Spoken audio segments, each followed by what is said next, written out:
Hi everyone, welcome to Dhan Podcast.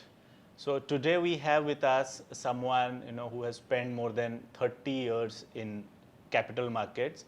He is one of the first guys in the industry in Indian capital markets who started learning about quant and algos. So he has got immense experience. He has seen few cycles of boom and bust. He has seen Ketan Parekh scam. He has seen 2008 downturn.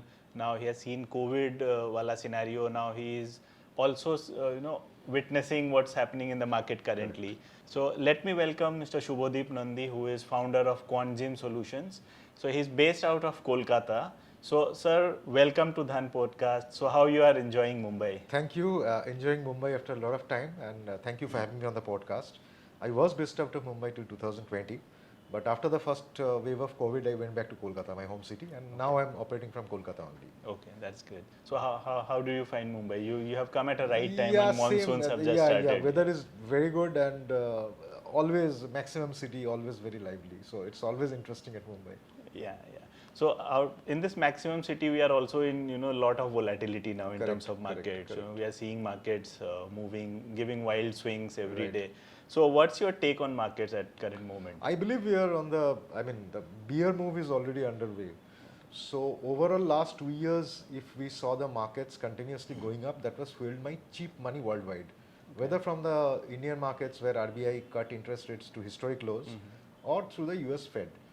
Now, this cheap money worldwide was looking for opportunities where to maximize returns because the fund which was coming from outside was basically at zero interest rate, right? That's right, yeah. But when the interest rate is, as of now, rising on the US or Europe or other places, this money will again go back to assets like bonds where the return is much more secure than markets. So, we will see a liquidity crunch in the markets, number one. Number two, this up cycles and down cycles and bull and bear, they are part and parcels of market over the last 100 years. So if we see the last 2 years and we think that the market is continuously going to go up, it will never happen. Correct. It has never happened in history. So any downturn is obviously a part of the markets. Nothing to get that panicked about that market is going to end. This down up will continue as long as markets continue. Correct. So that's you're saying this from your experience, Correct. right? But what would be your advice for someone who just started in markets in 2020 during the COVID times? So they have not seen these kind of volatility, any kind of downturn. So what would be your advice to those newbies? Obviously, they have to, if you are there into say cash markets and deliveries, they have to maintain a stop loss. Even if they are buying a delivery, they need to fix a point that's a 10%, 20% from his purchase price if he is doing basic money management, or if he is into technicals, he need to set a point on the chart where he will admit that my decision is wrong of buying and this is the loss I'm willing to take and get out. Because if you buy a stock at 80, if it's at say 100, if it comes down to 80, if you get out, you still have 80 rupees to invest later when the market will go up. Correct. But if you see the stock of 100 rupees going down to 10, probably your money is gone down the drain, number one. And whichever stock you have seen performing over the last 2 years, it is not necessarily that when the market rises later, the same stock group will perform. It could be some new companies. So keep yourself a bit alert and try to be defensive and save your capital if you are in cash. If you are in derivatives, in futures and options, obviously you can play both sides. So not just buying, if you have seen last 2 years, obviously buying any dip has given you an exit. But here probably the market is such, we are already making lower highs and lower lows. So probably any rebound would be a chance to short and then cover later. So you have to play both sides if you are in derivatives, can't play one side. Okay. So, coming to options, which has been your forte, right? So how say somebody who wants to start their career in options trading. So we are not talking about delivery based trading, but somebody who wants to get into algo, somebody who wants to start wants to become an option trader. आपका क्या advice होगा? Where from they should start picking up? Initially, the person needs a basic grounding of options. He can read any book, standard book on options. There's a book, standard textbook by Hull. He can read that. He can read Options Bible by Guy Cohen. If he wants to get into the Greeks, he can read the Sheldon Nattenberg books on volatility. So that will give him a grounding. Now the person needs to understand at point one that trading in the markets in cash and options are totally two different scenarios. For example, if a person is trading cash, he needs to think the market in one dimension, whether the stock is going up or going down. If it's going up, futures and cash are the same. So if it's going up, he buys a future or he buys in cash. Say the stock goes up after 5 days, 10 days, 20 days, he makes money. Okay. If it falls by a certain amount, he gets out, right? Yeah. But when the person is trading into options, any trade has to be thought in 3 dimensions. Okay. Like he needs an idea about the direction, that which way the stock is going to go. Okay. Number 2, he needs an idea about time. Within what time the stock is going to go up or down.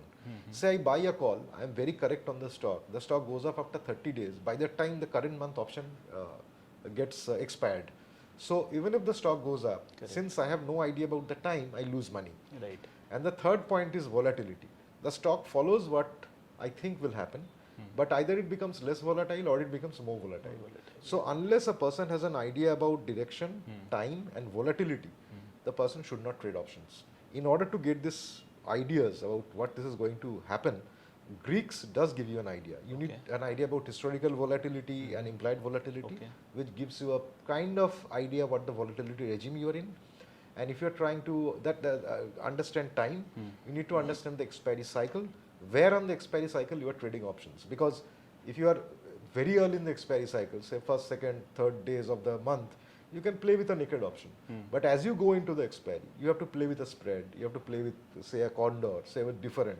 So that time actually sets what kind of strategy would be more applicable at that point of time. Okay. So unless you have these ideas, just thinking that a stock will go up and buying an option will not give you money. You will lose money. Okay, okay.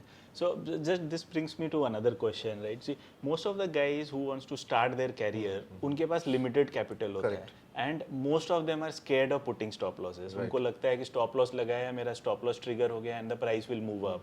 You know, so with a very limited capital, most of the option traders who are new to market, उनका idea होता है कि option हमेशा buying करके चलो, क्योंकि premium कम लगता है. So and since I have less money to lose, I can create more positions. So is it a right way of getting Absolutely into not. Because options is absolutely a massively leveraged product. Right. So if you're trying to trade the markets with 50,000 rupees and you're trying to trade options, you don't even have the notional value of a contract in your portfolio. Yeah. So if you lose just 5,000 in that particular trade, you have lost 10% of your capital. If you lose 3 trades, you're down 15%. To cover that, you need 25% returns. So it becomes a spiral where people put in all their money thinking that this will go up in a huge way and they lose money. So if a person is trading with a very small capital, I would suggest he stick to deliveries and cash market rather than coming into options. If you are coming into options, you need to be capitalized, you need to be educated, you need to be using different softwares to understand what's going on. Then only this field will reward you, else not. Okay, okay. Now coming on to the softwares and all. So as we understand, right, if you want to become a successful option trader, you also need to understand how to write codes, how to write programs. But सबके लिए बस की बात नहीं है. Not everybody is trained to become a programmer or write a code. So for them, उनके लिए opportunity क्या है? Code लिखना जरूरी है, I don't think so. But you need to have a systematic process, a rule-based process, which will tell you where to buy, where to sell. The reason I'm telling rule-based is emotional trading doesn't want into the markets. मुझे लगता है ये बढ़ेगा, मैंने call खरीद लिया, ये logic नहीं है. तो whatever code you have, whatever rules you have, you can simply write down in English कि से पिछला 2 दिन का हाई क्रॉस कर गया, IV इतना लेवल पे है, एक्सपायरी का पहला 5 दिन में है, तो मैं call खरीदूंगा. Now if you want to get it written as a code, there are a lot of coders in the market. There are a lot of softwares in the market which lets you write the code, or those teams help you write their code. So you can outsource your code writing part. Not necessarily कि code लिखना आपको सीखना पड़ेगा. But you need that rules to be written down where you will trade. So when you become a rule-based trader, you kind of become a systematic trader. वहाँ से आप automate करना चाहते हो, get someone to write the codes for you. Because I don't think it is possible for everybody to learn coding and then write. In fact, I am a coder myself. I can code, but most of my codes I kind of outsource and get someone else to write it for me. Because it's their domain, they will do it better than me. I can do it, but it will probably take me 10 days, 12 days. That guy will do it in 2 hours and he has been continuously doing this. So उसको outsource करने से it's better. Okay. So basic है कि logic आपको place में रहना चाहिए. एकदम solid होना चाहिए. Okay. So for all those guys who are listening this, you know, you need to understand कि आपको कोडर होना जरूरी नहीं है. You can get your coding done outside, but you have to understand the logic behind your trades. अगर आपका logic clear है तो आप successful option trader बन सकते हैं. That's a very great insight from Subhadip Da. So Subhadip Da, can I call you Subhadip Yeah, Da, sure, right? please. Yes. We want to understand your journey, right? So Okay. you have spent almost 30 years in the market. So how did it all start? और अचानक trading quant कैसे आया? Actually, I started trading way back when I was 18. I had a small fund given to me by my mom. I started Okay. trading in the markets, and that was cash markets. I used to buy, take deliveries, wait for 6 months and stuff. ये करते करते I completed my graduation, did a job. I used to work in Tata Press. Then I went into LIC. I was a development officer, and trading was always a side. Now, at that point of time, I was also into technical analysis. Obviously, 2000 साल 99 में कोई quant वगैरह था नहीं. Correct. So I was doing my own trading, and in the year 2000, I determined that I want to be a trader because whatever salary I was getting from LIC, markets were paying me more than that. So I became a trader, purely based on technical analysis. I was taking deliveries, doing some small day trades and stuff. Then I went into derivatives, futures. Okay. In 2003, on an Infosys result day, I totally blew up my capital. Oh. At that point Okay. of time, in 2003, my capital was somewhere around 5 lakhs. Okay. And in a single trade in futures, it blew me up totally. My Yeah. biggest mistake there was I did not have a concept of risk management or money Okay. management. Okay. The positions which I was carrying was much higher than what my capital would have allowed me. Okay. Okay, so that was a big learning, number one. Number two, the learning was normal technical indicators, the way we see it. Yeah. If I am trying to trade derivatives, it needs to be much more refined. It needs to be much more systematic. You need an idea about the market volatility. So Correct. that was a learning. So वहाँ से दूसरे में गया. So then we started trading once again, became a systematic trader and stuff. Quantitative algo अगर आप बोलोगे, I entered somewhere around 2008. Okay. So you have heard the name that when I entered Proficient, I was the head of research. Correct. Then we made an algo based on different parameters to Okay. trade the commodities market. Okay. Because commodities market at that point of time, we were trading silver, crude, gold, etc. And it was a very fast market. Right. So somebody thinking that I will trade and doing the trade after COMEX opens was impossible. So it needed to be a software and it needed to be Correct. coded. So that's where my journey in algos started. Okay. Quantitative analysis much later, sometime around 2014, 2015, where I understood and literature was coming in the field that this is the way you can test. These are the statistical methods you can use in your trading. These are the option Greeks which can give Okay. you a better view of the markets. So that's where the journey of quantitative started. Okay. As of now, if you ask me, I rely very little on popular technical analysis. Okay. I post that a lot on Twitter because people understand it. But mainly my trading which you see or my view which you see is purely quantitative.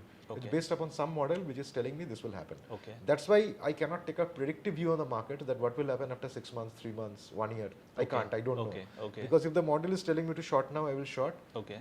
Say 2 hours later, if it asks me to go long, I will go long. Okay. So I'm a slave to the system which I've developed. Okay. And that's what I'm trading. Okay. Okay.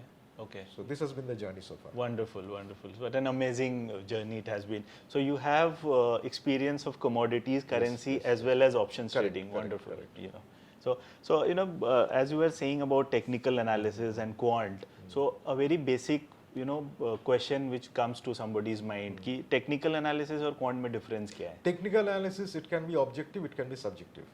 A lot of Like, people do okay. technical analysis by watching charts on computers, drawing trend lines, Okay. looking at RSI. Okay. So their view is kind of subjective. But when you're doing quantitative analysis, number one, you're not doing any subjective analysis or making a view. Okay. You have already made a system. Okay. Point one. Point two, you have extensively backtested your systems through different market methods, to different market cycles. Okay. That how your system would have performed in different market cycles where the market was being traded in a Okay. volatile situation, in a low volatile situation, during election, some US crisis and stuff. Okay. So ultimately the system which you are trading has been statistically backtested to operate across systems. Now you are just, either the trades are automated or you are manually punching the trades, but Okay. all the trades are given by your system. So Okay. technical analysis can be subjective, quantitative can never be subjective. It has to be rule based, has to be some form of algo is basically a set of rules. Okay. Okay. Automated is whether the trade is going automation or Okay, not. But okay. algo can be made on your computer, you're punching, if you have made an algo, let's say on an end of day chart, you don't need automation. So maybe Right. you're trading just once in a day, you're a trend Correct. follower. So either you're getting in a position or getting out of a position. Yeah. So your execution is manual, but the system is quantitative. Okay, okay. So can I say this like it's quant is more of a refined technical analysis? Yes, but Okay. quantitative will use more methods than technical analysis. Technical analysis. Primarily statistical testing measures, which will tell you what the risks of your system are. Okay. And I would say a quantitative system would be much more robust. Okay. Okay. That's great. So coming to options trading, right? So you trade in options. Yes. So are you an option buyer or an option seller? I'm an options buyer. You are an option buyer. Correct. So, but there is a general perception in market, right, that option buyers generally lose money. So can you throw some light? Yes, on I will that? tell you why they say that. See, option buying, when a person is coming into the market, his normal buying concept is this stock will go up, I will buy a 2 rupee OTM option, and this will give me 2 rupee, will give me 20 rupees. Now, Right. this is not option buying, this is gambling. Okay. When I say I'm an options buyer, Yeah. I'm very rarely a naked buyer. Okay. What I'm doing is I'm doing strategies. If I'm doing a simple bull spread or a bear spread, or if I'm doing a profit trap butterfly or something of that sort. So what I'm trying to do is I'm trying to express my view on the markets through a strategy from a buy side. Now the buy side and sell side difference is, if you're doing a buy side, your risk is always limited. Correct. It's a defined Correct. risk. Yes. If you do, even if you buy a naked call, your risk is limited to the premium you pay. Correct. If you're doing a strategy, your risk is even lower. And on a strategy, if the trade goes against you, you can do certain adjustments also as a buyer to bring your loss down or express your new view. But majority option buyers, when you say they lose money, these are people who are buying OTM options, whether calls or puts. Okay. Now, OTM options are pure extrinsic value. There's no intrinsic value. And these options are designed to go to zero. So, Correct. if you are an options buyer, think in terms that you are trying to express the view from where you are trading. Not an OTM that every trade is a lottery ticket ki 2 ka 20 milega. Number Okay. one. Okay. If you are looking at option selling, an option seller obviously is trying to find an edge where volatility will come down, where the trade, if the stock stays at a certain point, certain number of days in a point, he will get the theta and stuff. It will give you a higher win rate than options buying, Okay. because you will have a win rate which is high, but the option seller's risk is, his risk is practically unlimited. Correct. Okay. Correct. So once he gets hit by one of those, his capital can very fast erode. Yes. If you ask me option buying or option selling, none of them is better than the other. Okay. What makes it better is the trader, how he is managing his risk. If his risk is commensurate with what his capital is, if he knows what kind of risk he is taking in the markets, whether he does buying or selling will give him money. If he is taking a higher risk than what his capital allows, or in some cases he does not understand the risk, then there's a chance of blow up for both. Okay. So this debate which we see whether buying is good or selling is good has no meaning. Okay. What's good is how you're managing your risk. Okay. For example, I am a buyer. Now if I put my whole capital in an OTM option on a Wednesday, tomorrow Nifty will go up, I will buy a weekly option at 10 rupees, it will go to 100 rupees. Correct. And next day the market gaps against me by 100 points Correct, only, correct. the 10 rupee will become 50 paisa. Correct. So I will lose money. Yes. Similarly, a seller, if he's selling 10 rupees, whatever margin he has, and something untoward happens in the market at night, and the 10 rupee option go to 200 rupees, he will lose in a day. Correct. So risk is both for same if their risk is not under control. So your control should be such that on a particular trade, I should not lose more than 1%, 2% of my capital. Correct. So if I even if I get a hit, I can come back, make the money back in a next trade. Yes. So your trading, whether as a seller or as a buyer, should not depend on the outcome of a single trade. The outcome we should see on a string of trades. The law of large numbers should play its effect. That if I do 50 trades, 100 trades, I have an edge which will give me a certain return. So you need to think in terms of a large number of trades and not on a single trade. Okay. This for buyers is always now or never on a single trade. That's the Correct, problem with correct, buying. Correct. Yes. So on most of the time we see that if I have to see say Nifty option premium, right, for a call. So generally in the money call, when the beginning of the contract, it's quoting higher, right? So somebody who is an option seller, he gets attracted कि option premium का value ज़्यादा है तो आज बेच दे. So what is your advice for those people? Is So it if safe? If he is thinking that I will sell an options because price is high, Price is higher. has he checked over the last 2 years what high is high? Okay. What volatility regime he is in? Are there some events which are coming up which can affect me?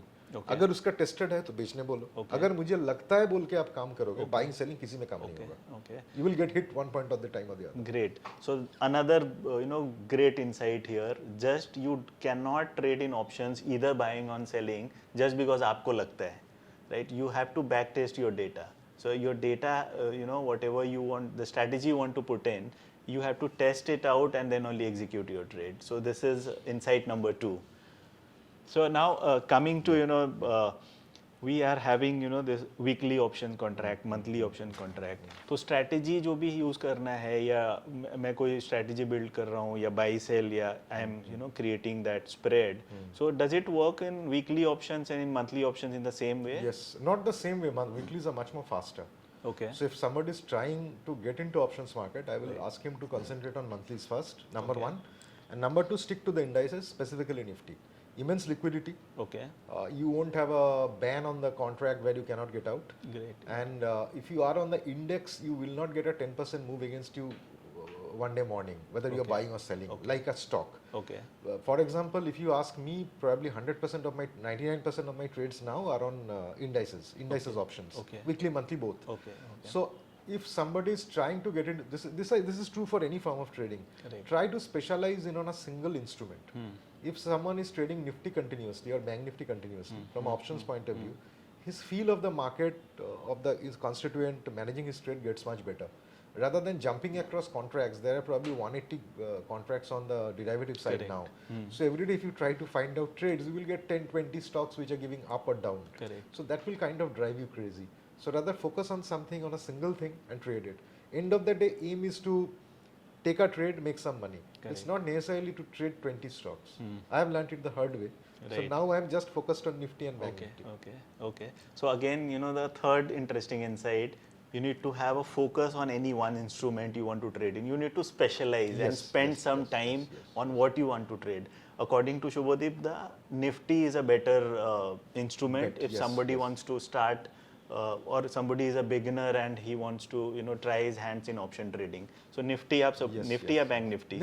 Nifty is better. Bank Nifty is too volatile to handle initially. Okay. And don't stay in weeklies because the decay is very fast, the movements are very fast. Okay. If you're starting off, focus on monthly Nifty, should be better. Okay, so this we can name this, it's a mantra podcast, right? So the mantra number 4 is avoid weekly contracts, prefer monthly contracts if you are a beginner in options trading.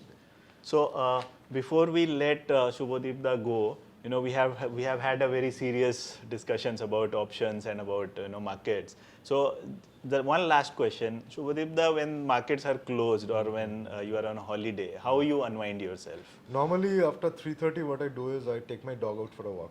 Okay. She knows that 3:30 timing. Okay. So after 3:30, I take my dog out for a walk, number one. And weekends, Saturday and Sundays, when Friday the market closes, I kind of look at the markets once again on Sunday evening. I open my systems. Okay. That kind of 72 hours, I am not looking at markets. So it's very important to take your mind off the markets at one point of time. Okay. That gives you a better perspective. Spend times with your families and friends. And unwinding is after 3:30, take my dog out for a walk, have a small break and stuff. Okay. Again, look at the markets maybe late night or next day morning for how to prepare for the next day. Okay. So thank you so much, Subhadip. It was a pleasure, getting your insights on a lot of various topics. Thank you for having me on the podcast. Yeah. So we are glad that you have come to our office in Mumbai. So we hope to catch you soon. Sure. Absolutely. Thank you. Thank you everyone for listening to this podcast. I hope you enjoyed the interaction with Mr. Subhadip Nandy.